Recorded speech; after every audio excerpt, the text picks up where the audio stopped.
Hello, ladies and gentlemen. My name is Jerry Hicks, also known as the Dark Wolf. Please rise for the playing of the national anthem.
States of America, and to the republic for which it stands, one nation, under God, indivisible, with liberty and justice for all.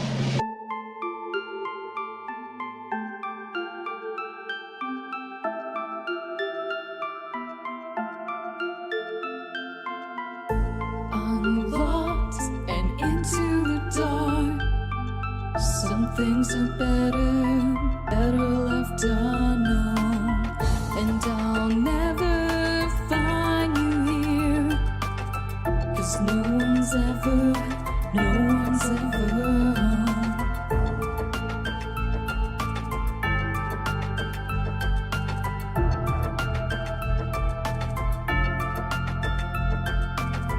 Oh, what a widow, a peaceful spider.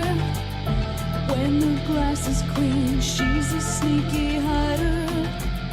Hide the lies and the alibis. Oh, what a sinner. Is it in her?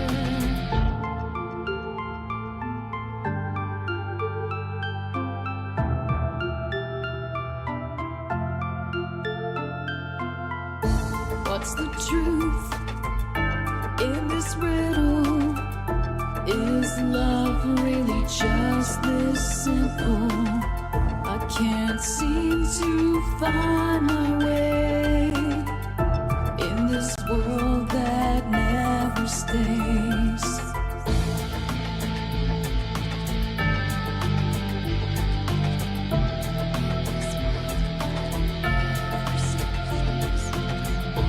What a widow, a peaceful spider. When the glass is clean, she's a sneaky hider. Hide the lies and the alibis. What a sinner. Is it in her?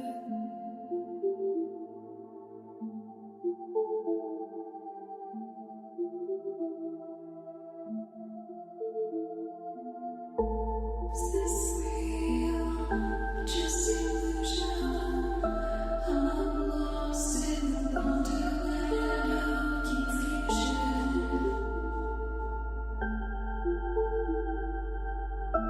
I'm lost in the wonderland of confusion. Is this real or just illusion? Manifestation or a dark delusion? Is this real or just illusion? I'm lost in a wonderland of confusion.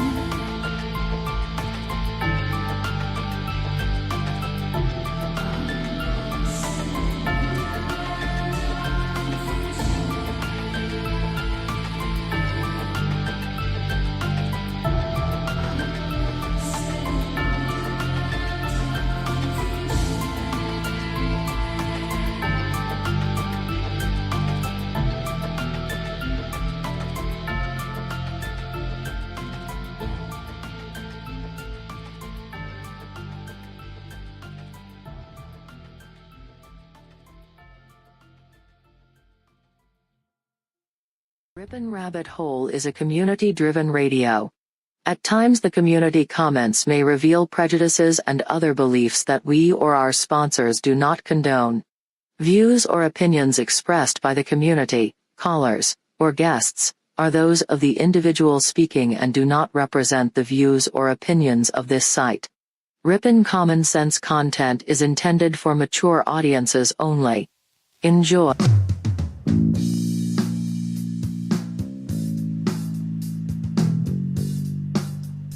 Coming to you from a secret cave, hidden deep within the wilderness. This is the Dark Wolf's Den Show. Now, here is your host, Jerry Hicks. That's right, I am Jerry Hicks, also known as the Dark Wolf, and we are broadcasting live from a secret cave hidden deep within the wilderness of Tennessee. That's right. We're ripping through the electromagnetic soup. We're tearing through the atmosphere, and we're tunneling away into your radio like a quantum particle. This is the Dark Wolf's Den Radio Show for Wednesday, April the 27th, 2022. So whether you're on the edge of a reality, the edge of the galaxy, or the edge of your seat, we're glad you chose us to be right there with you. Folks, tonight we are diving deep down the rabbit hole of the state of Vermont and the paranormal within the boundaries of this state, and it is a state of mystery in my opinion. We will see what you guys think as we go through these amazing case files tonight. But before we do dive into the state of Vermont, we have a couple things to do. First, let's see who all we have hanging out over here in our YouTube chat room. How are we doing tonight over here, folks? Great to see everyone hanging out with us on the Dark Wolf's Den Show as well as the Ripon Rabbit Hole YouTube. Like JoJo's hanging out over in the Dark Wolf's Den Show. Glad to see you, JoJo's, as well as X-Jen and Sandy B checking in. Says Vermont seems to be a pretty state. So I've heard. I've not been there. I do apologize for the bit of double audio we had in the beginning. It's been a little crazy around the den lately, but I think we've got everything back in order. We finally got the flag down too, it looks like. Never can have the flag up too long, right? Dope Noise, glad to see you, as well as Verpine and Euler Greg. That's over in the Dark Wolf's Den Show chat. Over in the Ripon Rabbit Hole, we got Maggie's Ace. Says, didn't you already do Tennessee yet? So we had the wrong screen up on the Ripon Rabbit Hole, folks. We are doing Vermont, rest assured of that. JoJo's checking in also on the Ripon Rabbit Hole, as well as Sandy B. Once again, Raider Champion, glad to see you, Raider, host of Tuesday Night Videos. Prairie Fire checking in, glad to have you here, Prairie Fire. A really good audience tonight. Dope Noise checking in over on the Ripon Rabbit Hole side. X-Gen says, love and light, pure bloods, fam, love and light indeed. How's everybody's week been? I hope it has been a very short and fun one for you guys. It's been quite long for me. For those that don't know, I wasn't able to attend it earlier today, but there was a IMEC event, International Mandela Effect Conference. They had Chad from Open Your Reality. I guess they had a really amazing discussion on simulation. I would definitely suggest everyone go check that out when you get the chance. And whether you are listening on YouTube or around the world on Ripon Common Sense Radio Network at the riponrabbithole.com or on demand on BitChute, Rumble, or even over on Odyssey, we're glad to have every last one of you guys along for the ride. And of course, before we do dive down this rabbit hole, we have two more fun little segments to do, the first of which we call Today in History. On this day in 1773, British Parliament passes the Tea Act against the colonies of America. Boston does not take this lightly at all, leading to the well-known Boston Tea Party. And that was set into motion, of course, once again on this day in 1773. And that is today's segment of Today in History. Say what? Our quote of the day today, folks, comes from Bill Watterson, the creator of Calvin and Hobbes. He says, and I quote, "The surest sign that intelligent life exists elsewhere in the universe is that it has never tried to contact us," end quote. And I know some who would disagree with that statement, but once again, that is Bill Watterson, the creator of Calvin and Hobbes comic strip, and that is today's segment of Say what? And I don't know about intelligent life, but I can tell you there is a lot of cryptozoological life within the borders of the state of Vermont. And the first one on our list tonight is probably my favorite cryptid in any of the states that we have done so far. Check this out. A terrifying creature known simply as the Awful. And though it has such an awful name, it's actually something that you will recognize from ancient mythology, a cryptid we don't come across every day. And here to tell us more about this awful cryptid creature is Fernando from the Willem DeFalco channel. Take it away, Fernando. Tell us about this strange cryptid. But yes, it's apparently a griffin-like cryptid. You heard that right, folks. A griffin. Something you might recognize from ancient mythology. Something you don't normally hear about, especially on North American shores. So let's go ahead and let's talk about all the fascinating information associated with this the Awful creature.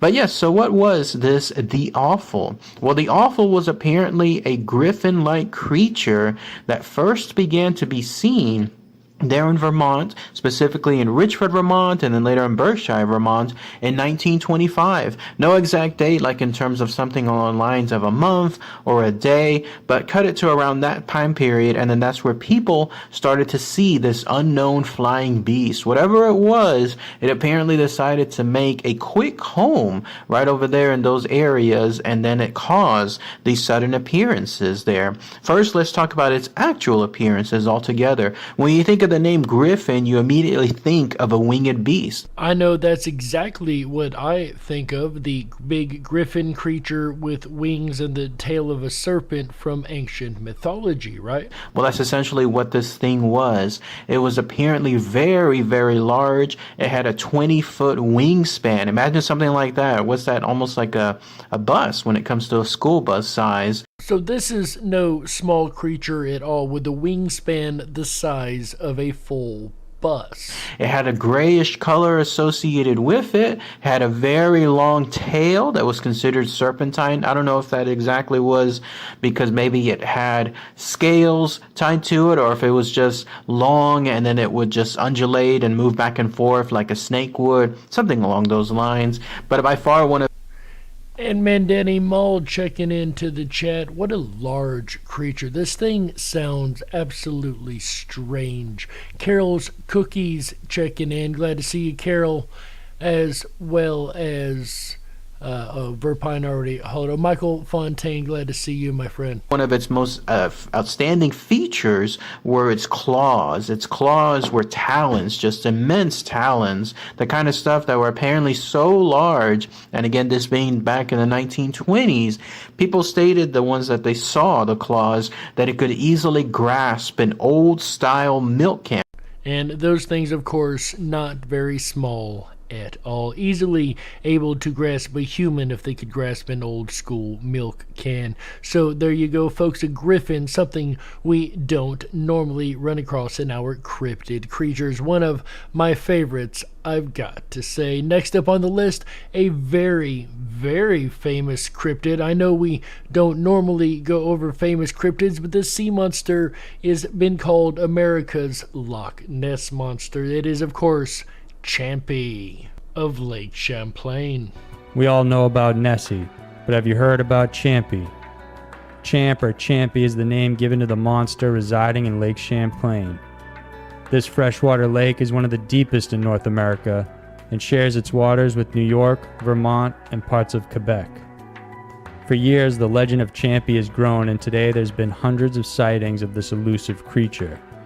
Stories can be traced back to the Native American tribes like the Abenaki, who referred to the creature as Tatuskok. So Champy isn't a modern day creation after the Loch Ness Monster, though many people have only heard of the Loch Ness Monster and are not aware of the many other sea serpents around the world. This goes back to the Native Americans who, once again, I have said many times, I rely upon their truths more than I do modern science. So one of the first sightings of Champ came from Captain Crumb. It was a Thursday morning in July of 1819 when he said he caught sight of a black monster. He said it measured about 187 feet long with a red band around its neck. In 1874, another witness said the size of the monster he saw was around 23 to 35 feet long and described it as an enormous snake or water serpent. By 1900, reported sightings of Champy escalated to the point where there were about 600 people who had come forward claiming to have spotted the beast. And like we say here all the time on this show, how many grains of sand do you need to build a beach? How many independent observations have to occur before you have to admit there's something there? 600 people independently seeing something in the water, that's enough for me to take it a little more seriously, as well as the Native Americans saying, hey, there's something in the water, right? How about you guys? Would that make you wake up and take the stories of Champy just a little more seriously opposed to just one or two stories being out there? Let me know in the chat. However, one of the most recent and perhaps most well-known sightings came in 1977. Sandra Mancy and her family were driving to the north shore of the lake when they stopped at a small bluff.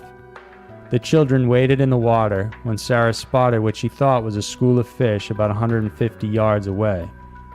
Out of nowhere, a head and neck broke out of the water, and Sarah ran for her Instamatic camera, while her fiancé hurried to get the kids out of the water.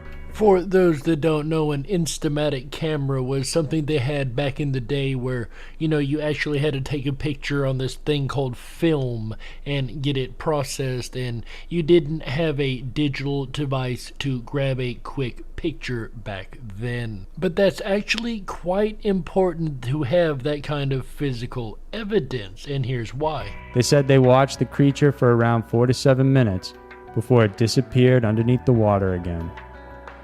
FBI experts have examined the image, and they concluded that there's no evidence of tampering with the photograph, and so to date it's one of the strongest pieces of evidence that the monster exists. Once again, having that piece of physical evidence, something we don't get nowadays with these digital pictures, really helps to prove that there's something in the water, and whatever she took a picture of was legitly there, and the camera caught a real picture of something, at least, in Lake Champlain, something that over 600 other people have also just coincidentally reported to see, as well as the Native Americans, right?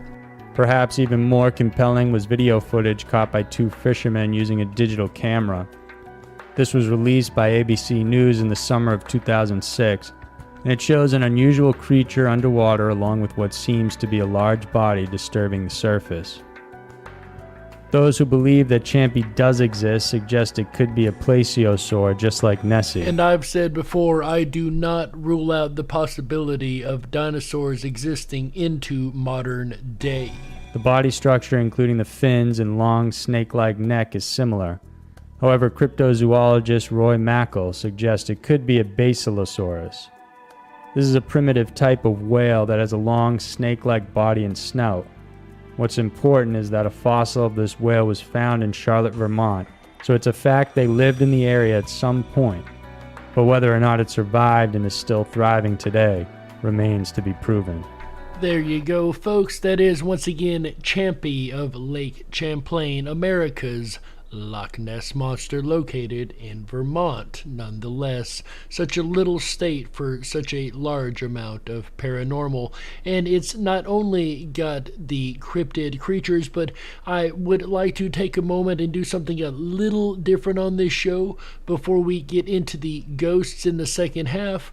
I would like to cover something called the Bennington Triangle. This is a very, very strange swath of land that has a lot of things in common with the Bermuda Triangle. Did a man-eating beast once roam the Glastonbury Mountain in Vermont? Many have concluded this to be a possibility due to the baffling disappearances which have occurred within a triangular area of the mountain. Now known as the Bennington Triangle, was this mountainous area once the hunting grounds of a terrifying animal? An animal similar to the suspected culprit of the terrifying events which occurred within the Dyatlov Pass in 1951, an event largely, but reluctantly, put down by many as an attack by a Yeti. Does Vermont have its own version of the big fetuses? Perhaps a Yeti-type creature? Or could it be something else entirely going on in the Bennington Triangle? Let's check out the case file and see what you guys think. Between 1945 and 1950, activities peaked with no less than 5 people disappearing within the Bennington area in mystifying circumstances. November 12, 1945. 74-year-old Mitty Rivers vanished while hunting. Guiding a group of 4 hunters up the mountains, Rivers got slightly ahead of the group and was never seen again. Now, though this could be a very quick-moving Yeti creature of some type, this seems to me more like one of the classic missing 411 strange disappearance cases, as we will find a lot of these case files tend to follow the pattern of. And combing searches were conducted, yet the only thing discovered was a single rifle cartridge in a stream. Rivers was an experienced hunter and fisherman, extremely familiar with the local terrain. Again, I don't think just a single shotgun shell laying there really proves anything per se. Let's see what else we have. Paula Weldon, 18, would vanish on December 1, 1946. An 18-year-old sophomore, she had set out for a hike along the Long Trail. She was being followed along the trail by a couple who were about 100 yards behind her. According to them, she turned a corner ahead and vanished forever. Once again, I'm sure most of you will agree this sounds more like the missing 411 disappearances and the strange just vanished into nowhere with no reason at all, just a few yards, if not 100 yards, right in front of somebody, around a corner and gone. An extensive search was conducted by the FBI, including a $5,000 reward for any information. However, no trace of her has ever been found. A strange rumor would subsequently circulate the town some years later, stating that she had fallen in love with something in the mountains and had become a recluse up there. December 1, 1949. Now, our next case file, there is no way at all this can be attributed to any kind of cryptid creature. Exactly 3 years later, James Tedford, a war veteran, got on the bus. Somewhere between the last stop and Bennington, Tedford somehow vanished from the moving bus. His belongings were still in the luggage rack, and an open bus timetable was on his vacant seat. This is sounding more and more to me like some major reality shifting going on in the Bennington area, and not a cryptid creature making these people disappear at all. The ones on the trail in the mountain, maybe, perhaps it could be plausibly stretched to say that a Yeti may have been involved, but a guy riding the bus disappearing right in the middle of the ride and vanishing into nowhere without getting off the bus, that's entirely another story in and of itself. Paul Jefferson, vanished within the Bennington Triangle on October 12, 1950. Although he was wearing a large bright red coat, he was never seen again. Apparently, bloodhounds tracked him to the same stretch of road where Paula Weldon had vanished some 4 years prior. These are just a small number of the unexplained disappearances that have occurred within the Bennington Triangle. Are all these strange vanishings just an unfortunate coincidence? Or is there something else more sinister at play? Well, I don't know about more sinister, but definitely something more paranormal at play than just a Yeti. And we have time for just one more cryptid creature tonight. The strangest of all in Vermont, in my opinion, the Northfield Pigman, also known as Sam Harris. Check out this strange case file. And back to tell us about it is once again our friend Fernando from the Willem DeFalco channel. So what is this Pigman of Northfield? Well, it's a strange, bizarre, almost otherworldly creature that is found there in an area called Northfield, Vermont. And in fact, sightings of it have been going on since the mid-1900s, about 1951 to be specific, and they've been sporadic throughout the years afterward. More on that here in a minute. First, though, let's describe the physical characteristics associated with this creature. Are we talking like humans with pig heads, kind of like the movie Saw, if anybody's ever seen those movies, and the pig mask on the human body? Is that kind of what we're talking about, with a pig's head and a human's body, or what?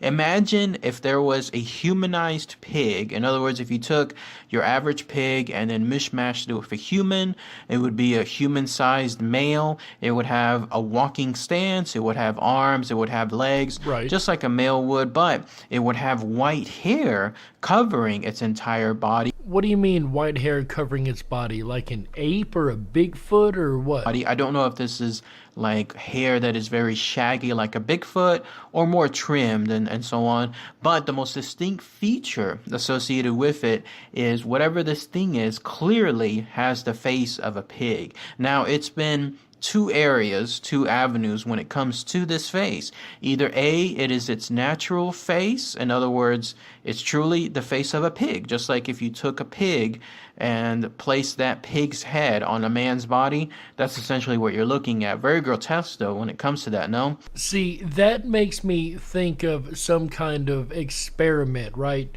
Some type of cross mutation between a pig and a human that has perhaps escaped a lab somewhere. Or the other thing is, it's a hollowed out face of a pig and a man happens to be wearing it. In other words, is wearing the skin or the hollowed out face, including the skull, of an actual pig. See, I don't know what's creepier about this to me.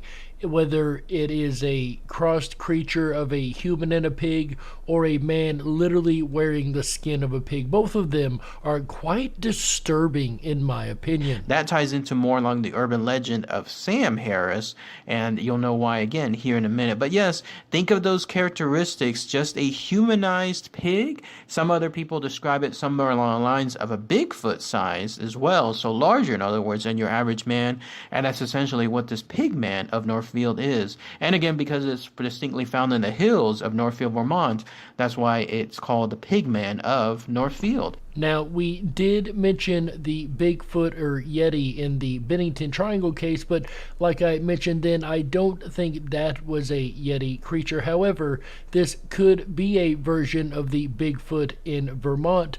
As we know, there have been a variety of big fetuses and different versions of the big fetuses across a number of different states. If you want to go even more specific as to where you find this creature, there's apparently a location called the Devil's Wash Bowl.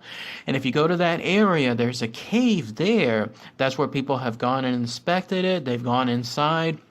they've actually found animal bones, and then also, interestingly enough, pig-like cloven footprints all around that location, again denoting the fact that this could be the home base associated with this pigman. Somebody there that's more local, if you know exactly where that location is, please post it in the comments, because you know me, I love specific locations. It'd be a great avenue for those of you that want to go investigate this kind of stuff. Again, always being careful. Then that's your chance. You'll be able to try to find an actual cryptid by the name of the pigman. They are known at the location called Devil's Washbowl. So there you go for any avid cryptozoologist. However, with the mention of the cloven hooves, I don't believe that that is a Bigfoot creature, but you guys know that music means we have to go ahead and take a network break right here. So my name's Jerry Hicks, also known as the Dark Wolf, and you've been listening to the Dark Wolf's Den radio show's State of Mystery series, Vermont,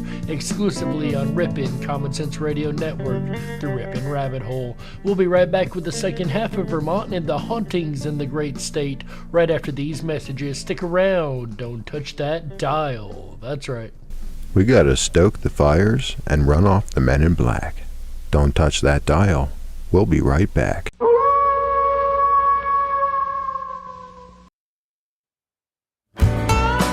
Oh yeah, Jerry Hicks on a Wednesday night. Hi everyone, it's AJ the Ripon Rabbit. Are you enjoying tonight's State of Mystery for Vermont? I know I am. If you are and you haven't done so already, please make sure to hop on over to our website, riponrabbithole.com. That's RIPONRABBITHOLE.com. There you can sign up for your exclusive Backstage VIP pass. It's going to give you unfiltered access down the rabbit hole to where the conversation continues after the show. Jerry Hicks and the Dark Wolf's Den radio show will return again tomorrow night, Thursday, April 28th. Starts at 7 p.m. Pacific, 10/9 Central, as all shows do. Come along with him as he howls at the State of Mystery for Virginia. I'm looking forward to that. I visited Virginia when I was a small boy, and I have a curiosity of the mysteries contained within that state. That's again tomorrow night, Thursday, April 28th. I'll return again Friday night with a undisclosed to-be-determined topic. You'll have to stay tuned. I'm waiting on the confirmation of a guest. Either way, it's going to be a fun night, April 29th, Friday.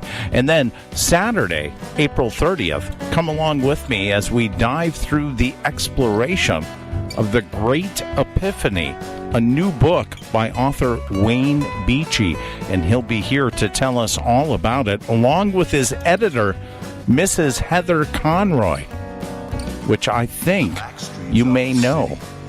Either way, be here or be square. Saturday, April 30th, starts at 7 p.m. Pacific, 10/9 Central. And then we'll end out the weekend right together with you. Sunday, May 1st, as the interactive game show Beat Eugene takes to the airwaves here on Ripon Common Sense the first Sunday of every month.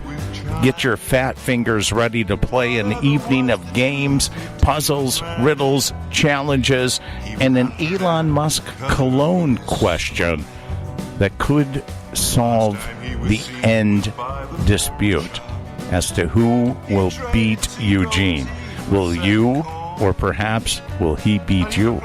You'll have to find out. One thing that's for certain, we'll have that answer before the end of the weekend as we play our monthly installment for May. Sunday, May 1st, Beat Eugene, the most interactive family game night on radio. Eugene, are you excited to ring in another month and play? My answer is yes, it is certain.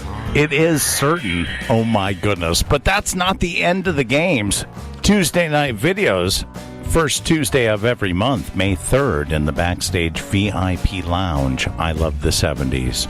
We'll return back to Jerry Hicks and the Dark Wolf's Den radio show. You're listening to the Ripon Common Sense Radio Network, home of the Freedom Flame, riponrabbithole.com.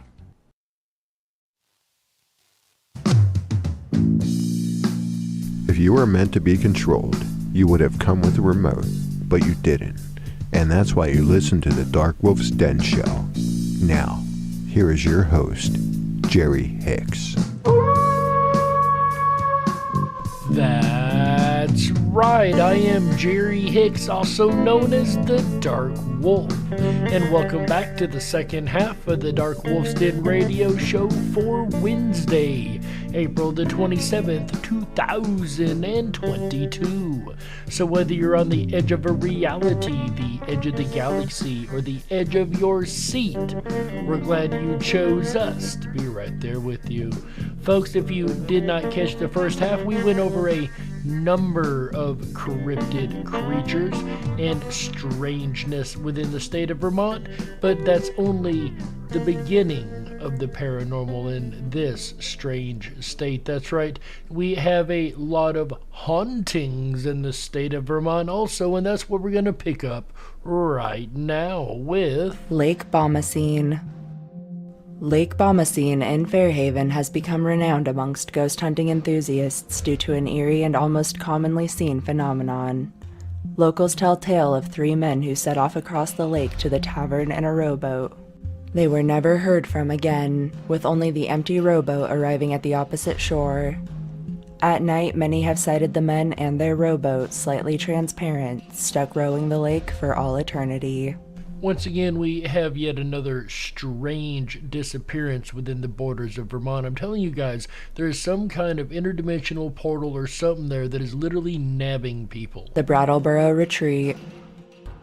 The Brattleboro Retreat in Brattleboro was built in 1834 and was used for appalling procedures such as electroshock therapy and lobotomizations. Multiple patients jumped to their deaths from the tower, and to this day, many report seeing falling figures in the same spot. And this is the same type of stone tape event that we've seen at both a church and a college as well. People seen jumping off and vanishing into thin air, the ghost of those who have jumped before. Those brave enough to walk the cemetery report feeling uneasy, seeing shadowy apparitions dart across the lawn, or even full-bodied apparitions of patients trying to escape their grisly fates. Okay, I would just like to point out, I think everybody feels uneasy walking through a graveyard, so I am going to kind of discount that part of the case file. But that said, the rest is interesting, the shadows on the ground and the strange movements around them. Lake Memphremagog. I'm glad she pronounced that because there's no way I could have.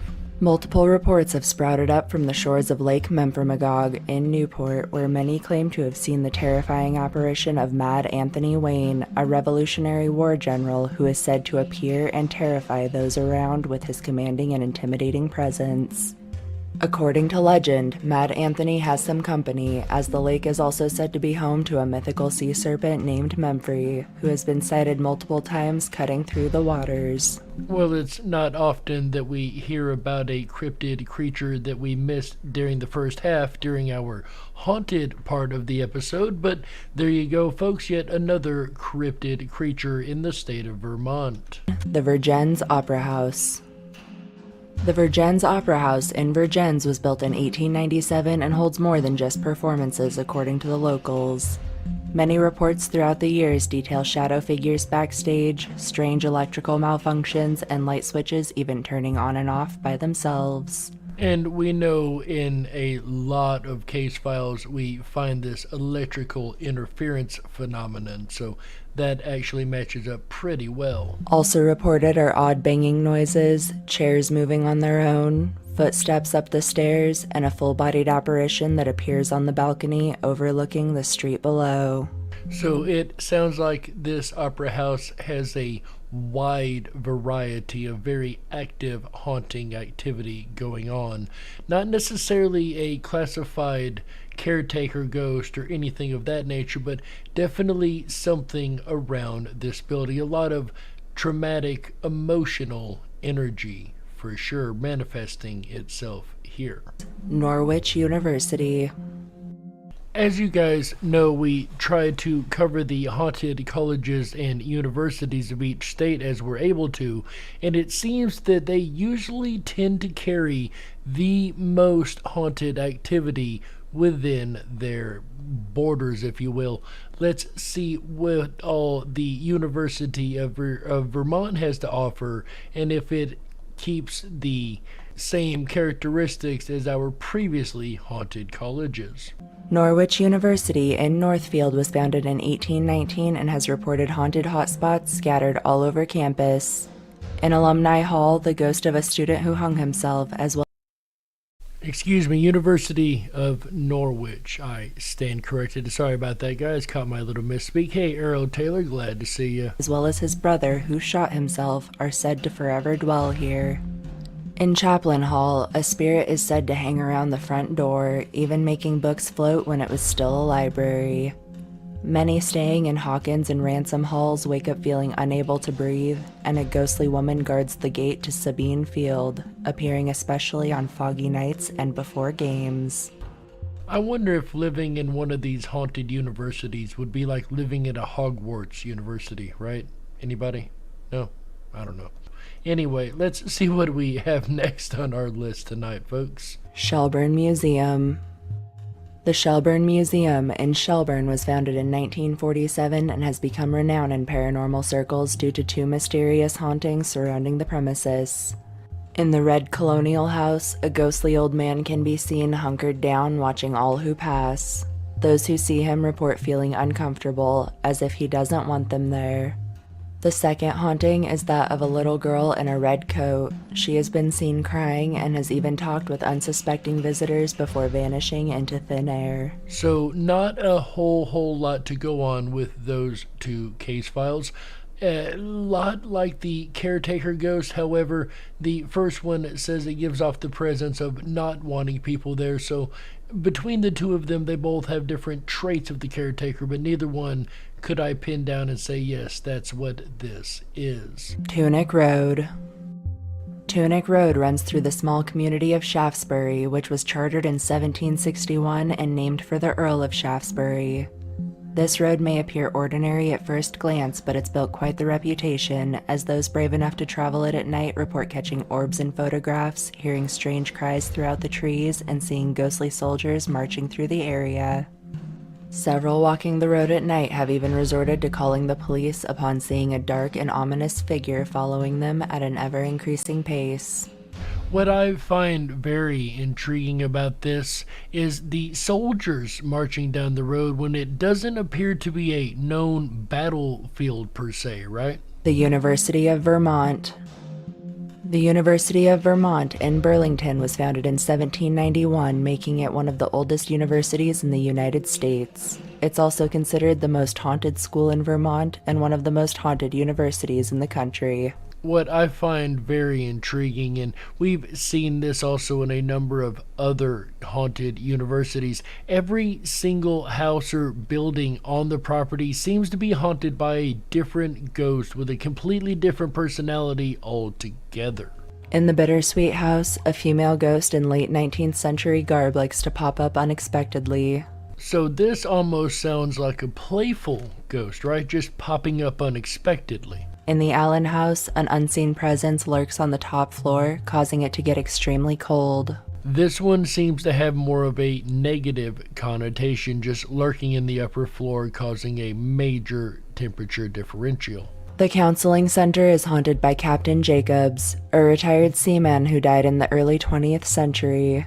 He likes to move things and make noises which often startles those around. Though I don't think the startling is intentional, perhaps he is a prankster, but I would classify this as more of the caretaker ghost, as the moving around could be trying to place things where they actually belong, right?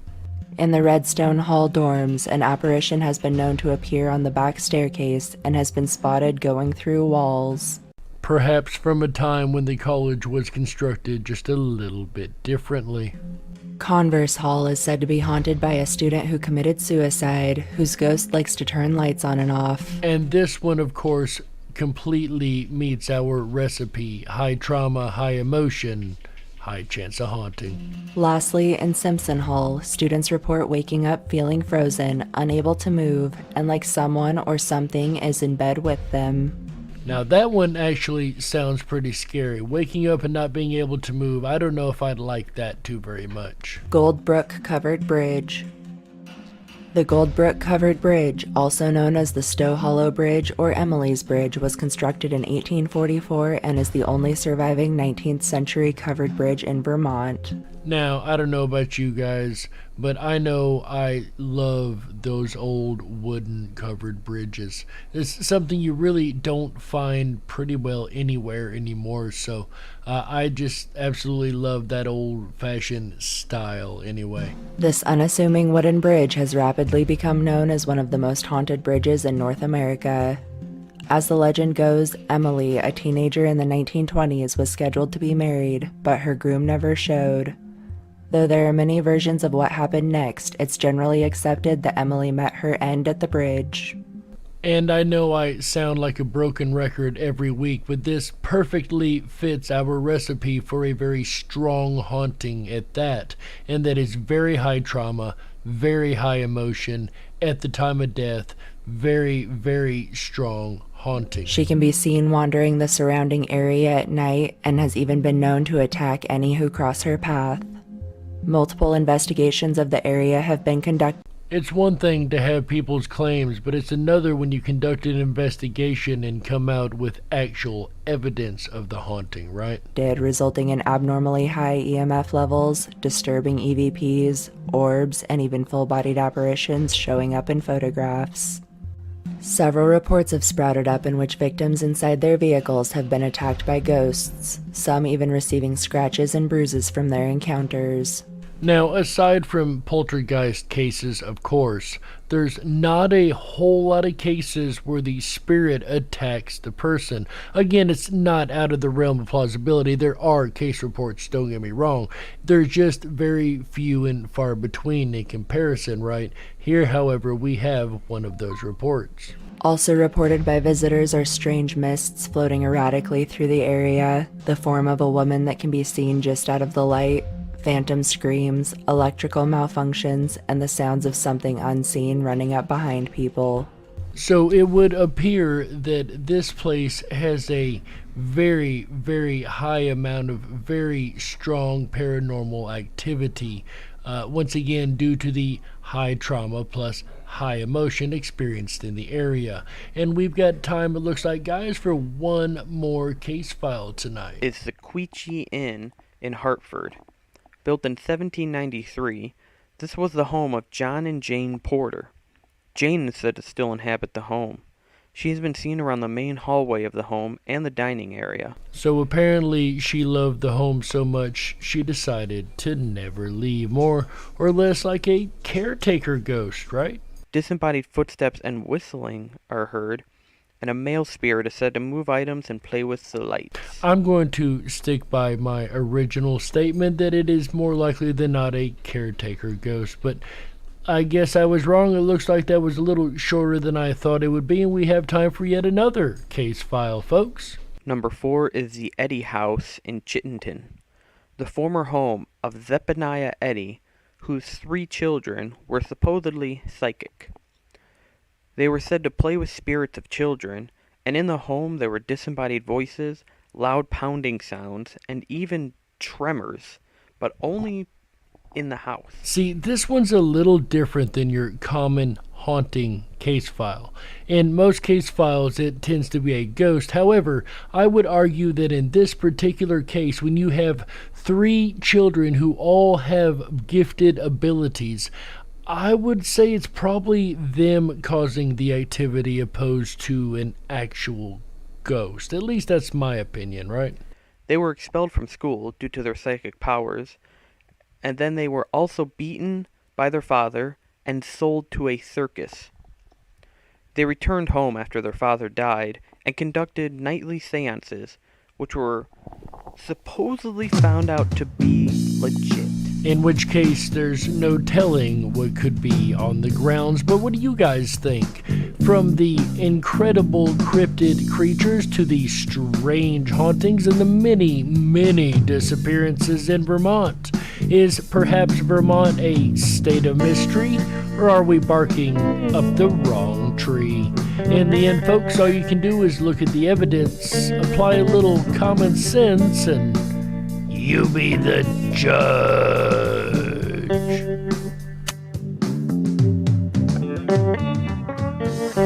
We got to close it out. That's right, that's it for this episode of the Dark Wolf's Den radio show for Wednesday, April the 27th, 2022. Haha. So whether you're on the edge of a reality, the edge of the galaxy, or the edge of your seat, we're glad you chose us to be right there with you. Folks, the den may be closing, but don't you worry, the weekend fun has only just begun. That's right, we will be back tomorrow, Thursday, April 28th, 2022, 7 p.m. Pacific, 9 Central. Of course, all shows here on the network start at the same time. And tomorrow night, we will be discussing and diving down into the deep rabbit hole that is the State of Mystery of Virginia. Definitely something I'm looking forward to as we begin to close out our State of Mystery series with our last, I think we're down to our last 6 states, folks. We're almost there, and I'm very, very excited to get this finished out with all of you guys here on the Ripon Rabbit Hole. Also, speaking of the Ripon Rabbit Hole, Friday, April 29th, 2022, 7 p.m. Pacific, 9 Central, AJ the Ripon Rabbit comes back to the airwaves with an all-new episode of the Ripon Rabbit Hole live show. That's right, he has an undisclosed topic for Friday. He's actually waiting on a guest to confirm with him, but definitely we know even if the guest is not confirmed, the show will definitely be lots of fun. That is a fact. And that is going to be Friday, April 29th, 2022, 7 p.m. Pacific, 9 Central. Then on Saturday, April 30th, 2022, 7 p.m. Pacific, 9 Central, AJ the Ripon Rabbit comes back to the airwaves again with a guest named Wayne Beachy. He has a new epiphany. Oh, no, wait a minute. He has a new book called A New Epiphany, I believe it is. A great, great read. Him and his editor, Heather Conroy, somebody you guys might be more familiar with than you realize, will definitely be showing up on the Ripon Rabbit Hole live show on Saturday, April 30th, 2022, 7 p.m. Pacific, 9 Central. Then on Sunday, it's the most fun you can have on radio, folks, as AJ the Ripon Rabbit brings back to the airwaves Beat Eugene and the most fun trivia and games allowed on the air. Can you beat Eugene? Are you smart enough to win the trivia and be able to beat the great Eugene? If so, then make sure you hop on in on Sunday, April 30. Is it April 31st or March 1st? That's March 1st, folks. Sunday, March 1st. May 1st. I don't even know what month I'm in, ladies and gentlemen. Sunday, May 1st, 2022, 7 p.m. Pacific, 9 Central. Apparently, I need a little bit more coffee for the evening. AJ will be hosting Beat Eugene, but that doesn't end the weekend fun. As a matter of fact, this Tuesday, May 3rd, yes, sorry, had to do some math to make sure I was right on that one. May 3rd, our buddy Raider Champion takes to the Backstage Lounge for Tuesday night videos. This time, I Love the 70s is the theme. Do you love the 70s? Do you remember the 70s? If so, then you may have an upper hand in this game. Come on back on Tuesday, May 3rd to the Backstage Lounge exclusively on the RiponRabbitHole.com. That is RIPON RABBITHOLE.com. You just need to sign up for the Backstage Pass. That's going to get you access to everything on the site, including the 24/7 Backstage Lounge. It's also going to get you access to the groups section, to the forums, to the many, many varied things that we have on there, to our Listen Live, our On Demand, all the different fun things we offer on that site, folks. And I can't wait to see you over there, as I'm going to be hopping in the 24/7 lounge right after this show, and I will be looking forward to seeing every last one of you rabbits over there. With that said, folks, on behalf of AJ the Ripon Rabbit, Chick Mandela Effect, Michael Musco, Walt House, everyone involved with Ripon Common Sense Radio Network, as well as Tom Bayless and Red Shed Studios for this incredible music. My name's Jerry Hicks, also known as the Dark Wolf, and you've been listening to the Dark Wolf's Den radio show, State of Mystery series for Vermont, exclusively on the Ripon Common Sense Radio Network, theriponrabbithole.com. Until next we meet, my friends, remember, stay awake, but dare to dream. Good night, everybody. How? Yeah. That's right.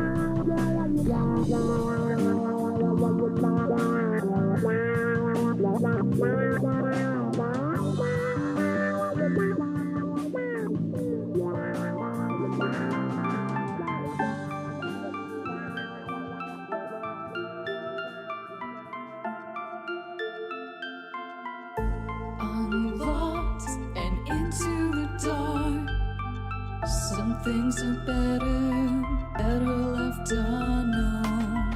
And I'll never find you here, 'cause no one's ever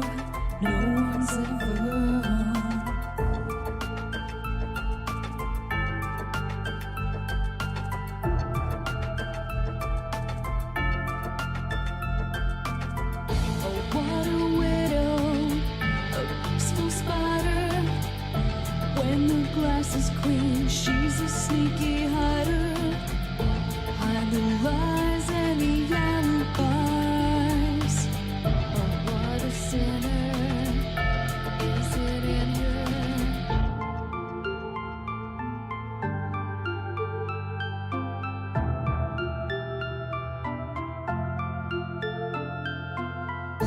What's the truth in this riddle? Is love really just this simple? I can't seem to find my way in this world that never stays.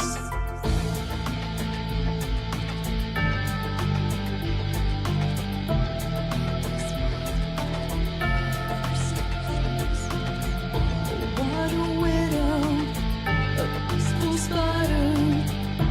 When the glass is clean, she's a sneaky hider. Hide the lies and the alibis. What a sinner, is it in her?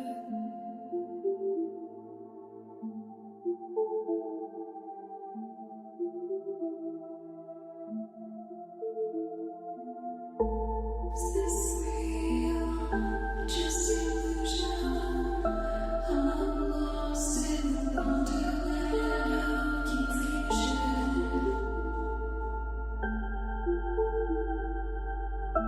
I'm lost in the wonderland of confusion. Is this real or just illusion?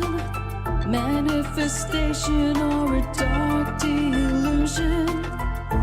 Is this real or just illusion?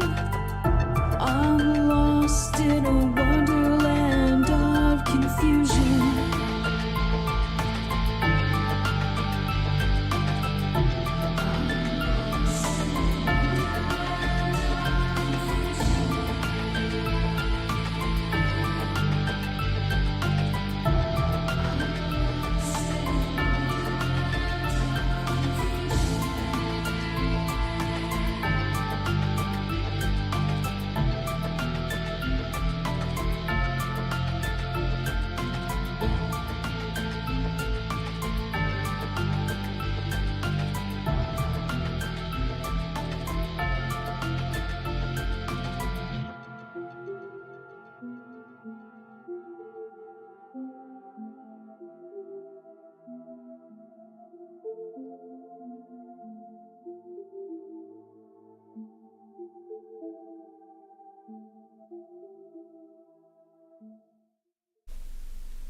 Until we meet again.